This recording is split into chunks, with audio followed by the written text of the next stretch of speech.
This is part 3 of my recap on I somehow got strong by raising my farming skills. At the end of the last episode, Al saved Helen from the evil dragon Ouroboros, but just as he defeated the dragon, he suddenly gets stabbed by Helen. Al is confused and tries to grab a potion but struggles and drops it. Helen attacks him again, and Al barely dodges.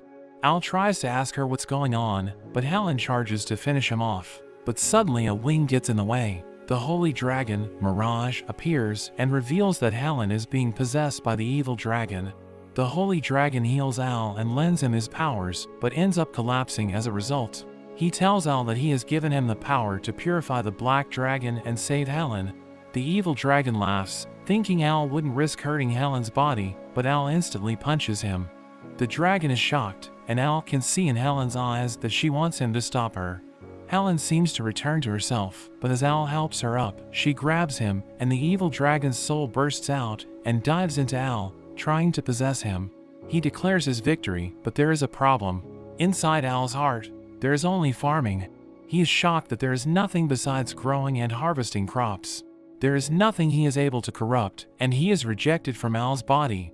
The holy dragon gets back up and uses his power to purify Helen. The evil dragon's soul is shattered, and the holy dragon thanks Al for his help. The beam of light fades, with Al and Helen left unconscious. When Al wakes up, he finds himself at the guild. Phallus hugs him, happy he is okay. Al asks what happened to the dragons, and Helen tells him that Ouroboros was purified, and the holy dragon also disappeared. Al asks if Helen is okay after being possessed. She says that she is fine, and has also gained the ability to transform her arms and legs into dragon claws. Al is shocked, thinking she is still possessed, but Helen shows she can freely control the power. She plans to use this power for good and save people in the future. Helen suddenly asks about Phallus's relationship with Al, not recognizing her as the princess because of her magical hairpin.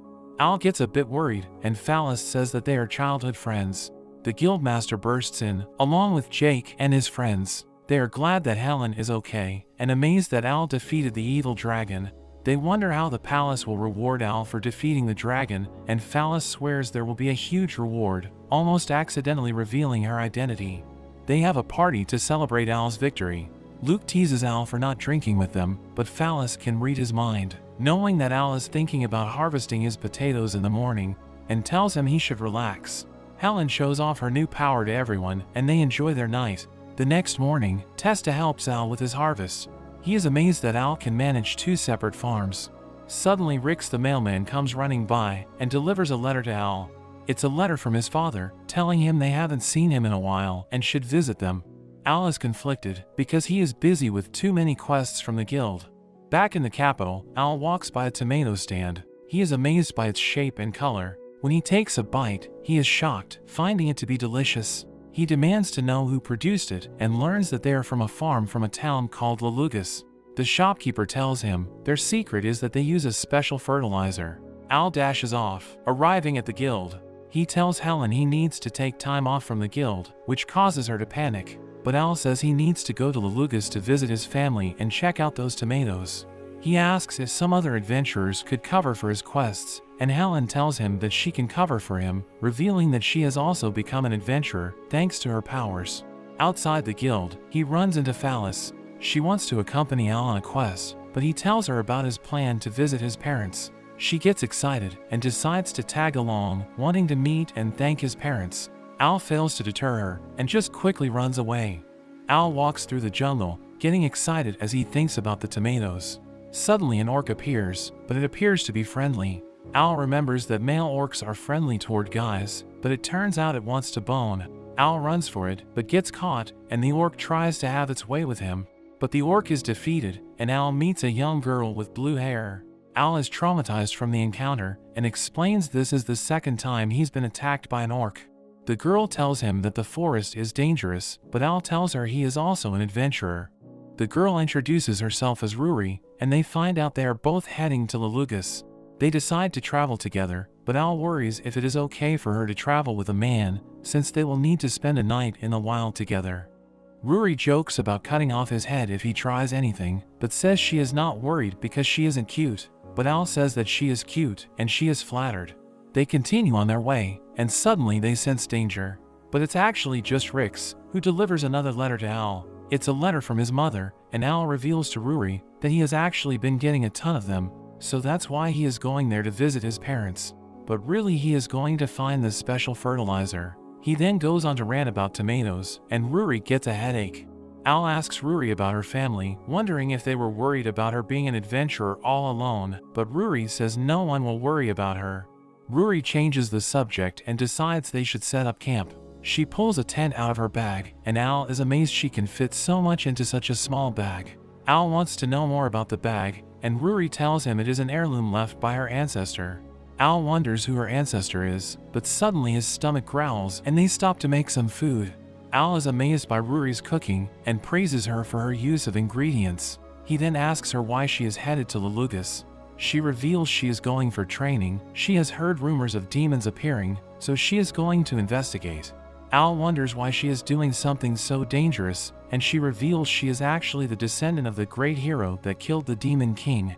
Al is amazed to learn this, but is still worried for her because she is a girl doing this all alone. Ruri freezes up and is surprised someone is actually worried for her and thanks him for caring. They decide to get some rest, and Al chooses to sleep outside on the floor. Ruri tells him to share her tent, saying she trusts him, but Al thinks it's inappropriate.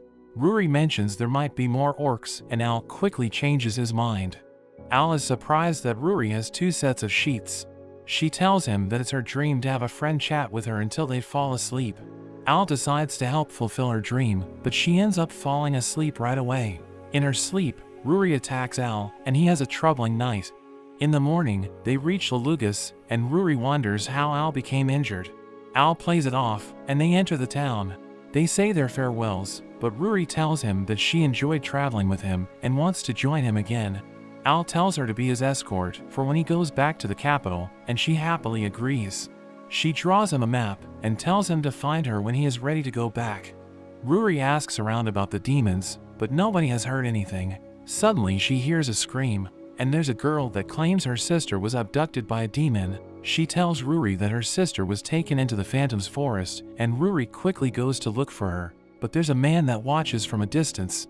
Meanwhile, Al goes to visit his parents. As he goes to ring the bell, the door bursts open, and he gets tackled by his mother. She is overjoyed to see him, and ends up choking him with her hugs. Al struggles to breathe, but his mother doesn't let him go. His father appears, and punches him in the face, thinking he is doing something to his wife, but then realizes it was just his son. His wife gets mad, dragging him back into the house, and punishes him. They have dinner, and Al is fed delicious food by his mother, while his father continues to be punished. Al compares the food with Ruri's cooking, and his mother suddenly becomes interested to know if she is his girlfriend. His father tells him he should get married and have babies, but his wife breaks his back, saying Al is too young for that. Al explains that Ruri was someone he just met, and his mother apologizes for jumping to conclusions. Later, Al's father asks him about his business, and Al tells him he is there for the fertilizer. His father points out on his map where he can find it, but then asks Al about the marked location. Al tells him it's the hotel where Ruri is staying, but his father doesn't remember there being a hotel at that spot. Al then goes on to ask his father about the demons, but he hasn't heard anything about that. His father tells him it's time for bed, and Al quickly steals his father's bed, saying that he can't go back to his own room because his mother is waiting there. The next day, Al picks up the fertilizer and decides to go visit Ruri, but Al suddenly hears screaming and he runs into the crowd. The man says he was attacked by a demon, but says he got away thanks to a girl with blue hair. Al asks for the location and quickly runs off to find Ruri. The man gets back up, and with a snap of his finger, the crowd and hotel are revealed to be an illusion. Al runs through the forest looking for Ruri, but finds the girl Ruri had met before getting attacked by a demon. Al easily destroys the demon, and as the girl thanks him, she also turns into a demon and attacks him. But Ruri suddenly appears and saves him. She tells him that the forest is filled with these demons, but that's when the man from earlier appears. He was also the merchant who originally told Ruri about the rumors of the demons. The man calls Ruri a fool and says she is unfit to be a hero. But that's where this video ends. Remember to like and subscribe so you don't miss the next video. Thanks for watching, and I'll see you next time.